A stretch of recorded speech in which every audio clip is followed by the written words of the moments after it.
Henry Ford decía, si tú crees que algo se puede hacer o que no se puede hacer, tienes toda la razón. Hoy hablaremos de 5 mentiras que nos han enseñado sobre bienes raíces que te alejan de crecer tu patrimonio con bienes raíces en forma segura. Hoy te hablaré de unos pensamientos, de unas creencias que la mayoría de las personas tienen, que yo tengo, que cuando tú oigas lo que hoy te voy a decir, vas a decir, ¿por qué no supe esto antes? Y eso te va a ayudar a tomar decisiones ya mismo que probablemente te pueden llevar a crecer con bienes raíces en forma segura, sin importar tu situación. Eso es parte de las mentiras que tienen, yo estoy en una muy mala situación. No.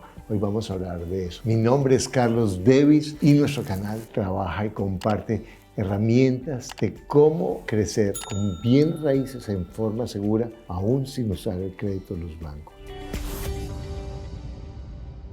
Vamos a hablar de la primera mentira. Yo escucho a muchos de mis estudiantes o a las personas que ven mis videos diciendo, de verdad, Carlos, gracias, porque yo pensé que para comprar bienes raíces se necesitaba mucho dinero. Esa es la primera mentira. Yo no compro bienes raíces porque yo no tengo dinero. Cuando yo tenga dinero, compro. Y algunas personas cuando ven los videos, sí, Carlos, me encanta lo que tú dices. Cuando yo tenga dinero voy a comprar. Pero no funciona así. Porque si yo digo, cuando tenga dinero voy a comprar, es cuando digo, voy a hacer dieta mañana, ¿cierto? Voy a dejar de hacer esto después. Es como la promesa de fin de año, que quién sabe cuándo lo voy a hacer, aunque tengo el deseo. ¿Cuál es la diferencia entre el deseo y la decisión? El deseo es, me gustaría, rico, sí, me parece increíble, sí, a mí, yo siempre he pensado en eso. ¿Cuál es la determinación? Voy a hacerlo. No importa lo que pase, voy a hacerlo. ¿Sabes? No importa que no tenga, no importa que no sepa, lo único que sé es que lo voy a hacer. Eso es la determinación y ese es el deseo. Cuando yo digo no compro bienes raíces porque no tengo dinero, en esa creencia yo me encierro la posibilidad de buscar bienes raíces. Cuando una persona me ofrece ese negocio, mira, cómprame mi casa, yo te la dejo, yo creo en ti, ayúdame, o se la vendo, me la paga de cualquier manera. He oído eso o me han hecho esa propuesta. Digo, no, yo no tengo dinero. ¿De dónde voy a comprar yo una propiedad así? ¿Cuántos créditos hay para personas que no tienen mucho dinero? ¿O cuántas personas pueden ofrecer esa financiación? O si yo no tengo mucho dinero, a lo mejor puedo empezar a cambiar el manejo de mi flujo financiero para ahorrar para la primera cuota inicial. Entonces, te pregunto con respecto a eso, no tengo dinero. ¿Cuántas cosas importantes en tu vida, cuántos logros has alcanzado que tú te propusiste y no tenías ni dinero, ni contactos, ni relaciones, ni nada, pero tú dijiste, con la determinación, lo voy a hacer y lo hiciste? ¿Cómo cambiaría tu vida si tú dices, sí, me voy a comprometer a comprar una propiedad? Voy a prepararme para hacerlo. Ni no estoy hablando del pensamiento mágico, sí, voy a hacerlo, sino que realmente te comprometas a gastar menos, a pagar tus deudas, a organizar tus finanzas, y te va a tomar a lo mejor unos meses, un año, 2 años, pero te preparas y a partir de ahí a comprar una propiedad al año, como le propongo a mis estudiantes. Y bueno, ahí tengo en mi libro, Un inmueble al año, hace años, lo puedes ahí, aquí está el link para que tú lo puedas conseguir el libro, para que tú ahí puedas encontrar cómo hacerlo. Pero entonces el primero es, necesito dinero para tener bienes raíces, o los bienes raíces son para ricos. Falso.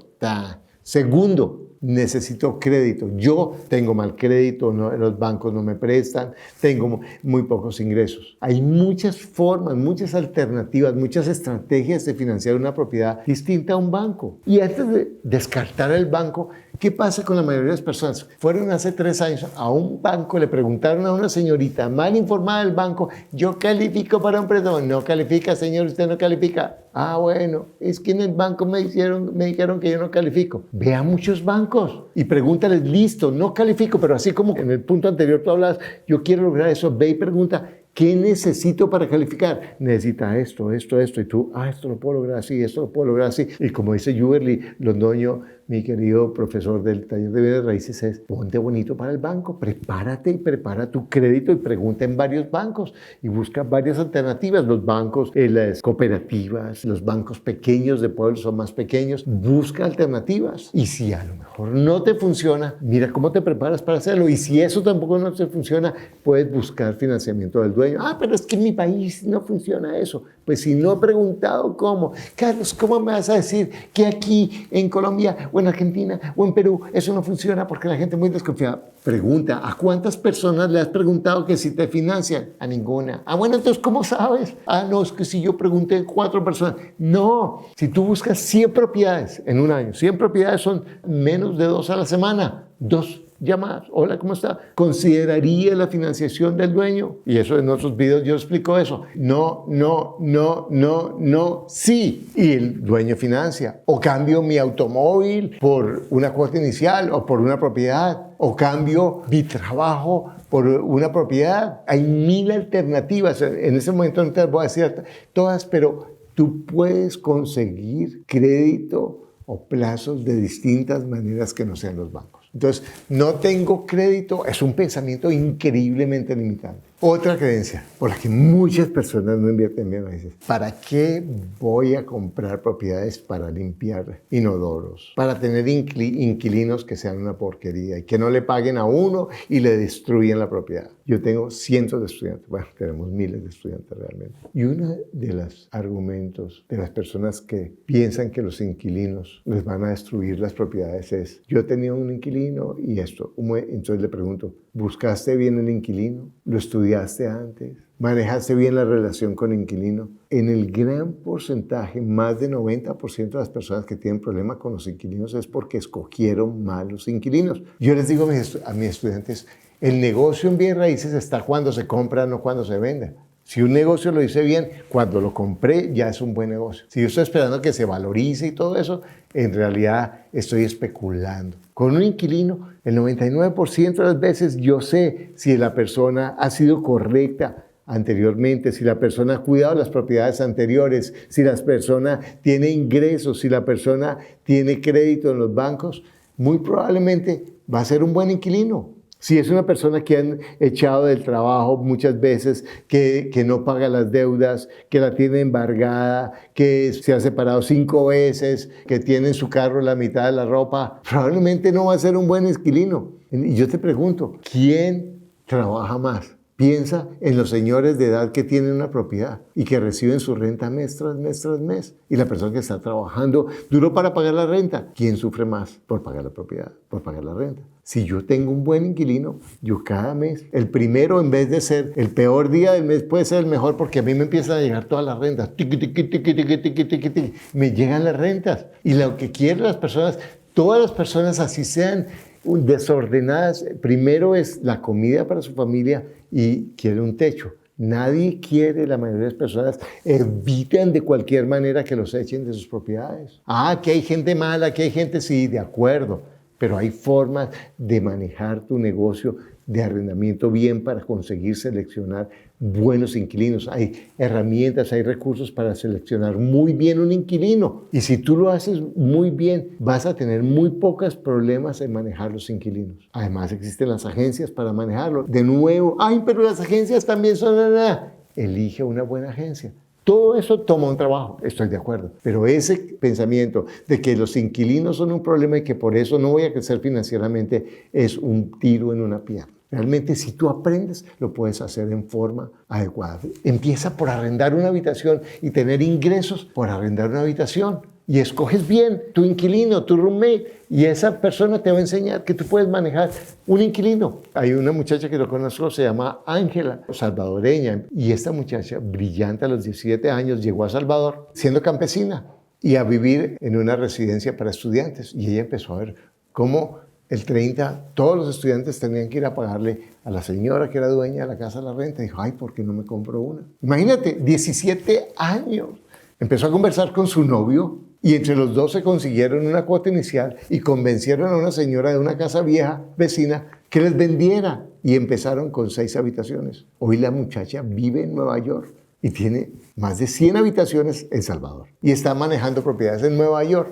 Impresionante. Y empezó con eso. Es que manejar inquilinos es difícil. Tú puedes ganar con eso. Mira, las personas que ganan dinero con Airbnb lo que hacen es manejar inquilinos a corto plazo, pero es un inquilino que te va a pagar la renta, la hipoteca, que te va a pagar los servicios, que te va a dar utilidad. ¿No te parece maravilloso si lo haces en forma adecuada? Otra creencia es: ¿para qué invierto en bienes raíces si es que se gana muy poco? Los intereses son muy caros, las propiedades están muy caras. Y yo hablo como si fuera el gran financista en bienes raíces porque he oído que mi tío o mi cuñado en un cóctel dijo esto o lo otro. Vamos a ver. Yo recuerdo hablando con un estudiante, me dice: Carlos, yo tengo una propiedad, pero eso no da nada. Me deja máximo $100 al mes. Eso no es nada. Y yo le digo: ¿cuánto ganas tú? Yo gano $1,000 al mes.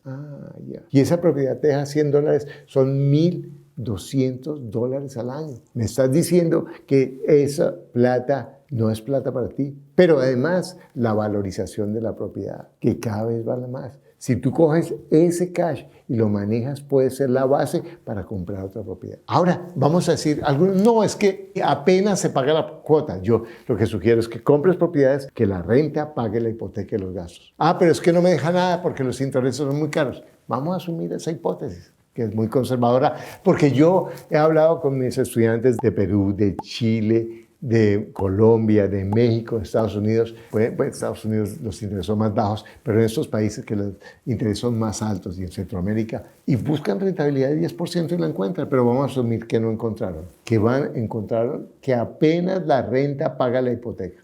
Pero es que es más negocio, voy a meter la plata ahí y no gano nada mensualmente. No ganas nada, miremoslo de esta manera. Si yo tomo $20,000 y la meto en una propiedad de $100,000 y cada mes tengo una deuda de $80,000 que el inquilino me está pagando. Y el inquilino va al banco y le dice: señor banco, aquí le mando la plata, señor Davis, para pagar la cuota del banco de la hipoteca y para pagar los intereses, para abonarle al saldo de su deuda y para pagar los intereses. ¿No es buen negocio eso? Que en 15 años, si es que son de las hipotecas a 15 años, la deuda cada vez va bajando y la renta va subiendo. Entonces es más negocio.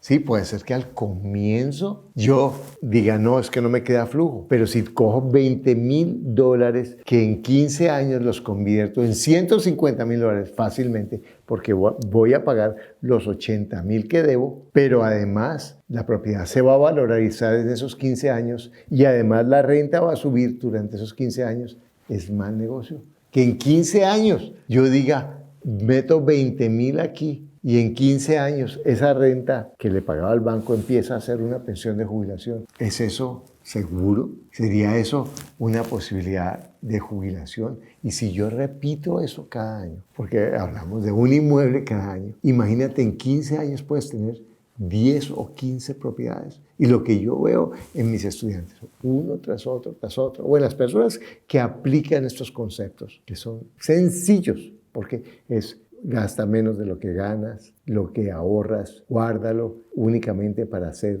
la cuota inicial de una propiedad que se pague sola, arrienda esa propiedad a un buen inquilino y todo lo que te quede de ingreso positivo lo inviertes de nuevo en ese pote del ahorro. Y todos los ingresos extras que lleguen los pones en ese pote para comprar una propiedad cada vez que tú puedas y ojalá cada año. ¿Te imaginas lo que puede cambiar tu vida? Entonces eso de que ¿para qué compro si no gano casi nada en bienes raíces? ¿Es verdad? Si una propiedad se valoriza un 10% al año, es mucho lo que estoy diciendo, probablemente 3, 4%, pero vamos a hacer el ejemplo ahorita de un 10%. Son $10,000. Si la propiedad se valoriza eso, ¿voy a pagar impuestos sobre eso? No. Si mi negocio me da $10,000 adicionales, ese año mi contador me va a decir: señor Davis, aquí usted ganó $10,000. Y digo: pero ¿cómo gané $10,000?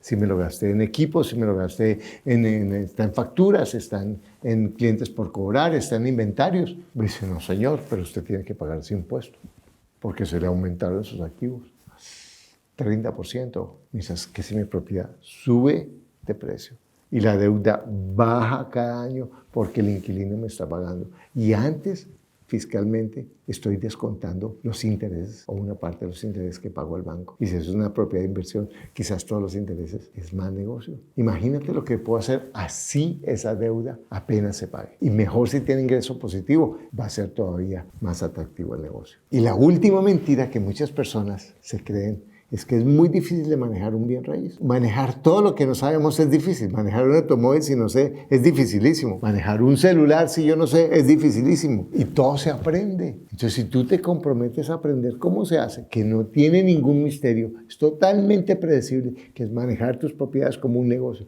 Yo tengo muchos videos en los que hablamos de cómo tú puedes aprender a manejar tus bienes raíces, inclusive arrendar tus habitaciones, arrendar hasta el sofá, convertir el garaje en un apartamento y empezar a ganar dinero. Decenas de formas de ganar dinero con bienes raíces. Entonces, estas son mentiras, estas 5 que hoy repasamos, que te alejan de crecer tu portafolio con bienes raíces en forma segura. ¿Qué es lo que me gusta además de bienes raíces? Que lo puedo hacer mientras yo mantengo lo que a mí me gusta. A mí me gusta enseñar, a mí me gusta hacer coaching, me gusta trabajar con la gente.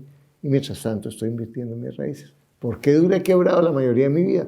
Porque me gustaba hacer coaching, me gustaba enseñar. Hacía lo que estoy haciendo, pero me gastaba más de lo que ganaba, no manejaba mi presupuesto. Me metía en 20,000 negocios que no eran. Y los bienes raíces son un negocio seguro que yo puedo controlar si invierto dentro del área de mi residencia, en 1 hora máximo de donde yo vivo, y encuentro siempre oportunidades maravillosas. Porque recuerda, tienes todo lo que necesitas para lograr lo que tú quieres. Lo único que te aleja es un pensamiento que no es cierto. Bueno, si no te has suscrito, suscríbete a mi canal. Ahí está el link también de mi libro Un inmueble al año no hace daño, que te puede dar todas las herramientas para hacer todo lo que hoy hablamos. Y te va a ayudar a abrir tu mente de una forma increíble. Y suscríbete al canal, haz tus comentarios y dinos de qué otros temas quieres que hablemos. Te invito a nuestro próximo video.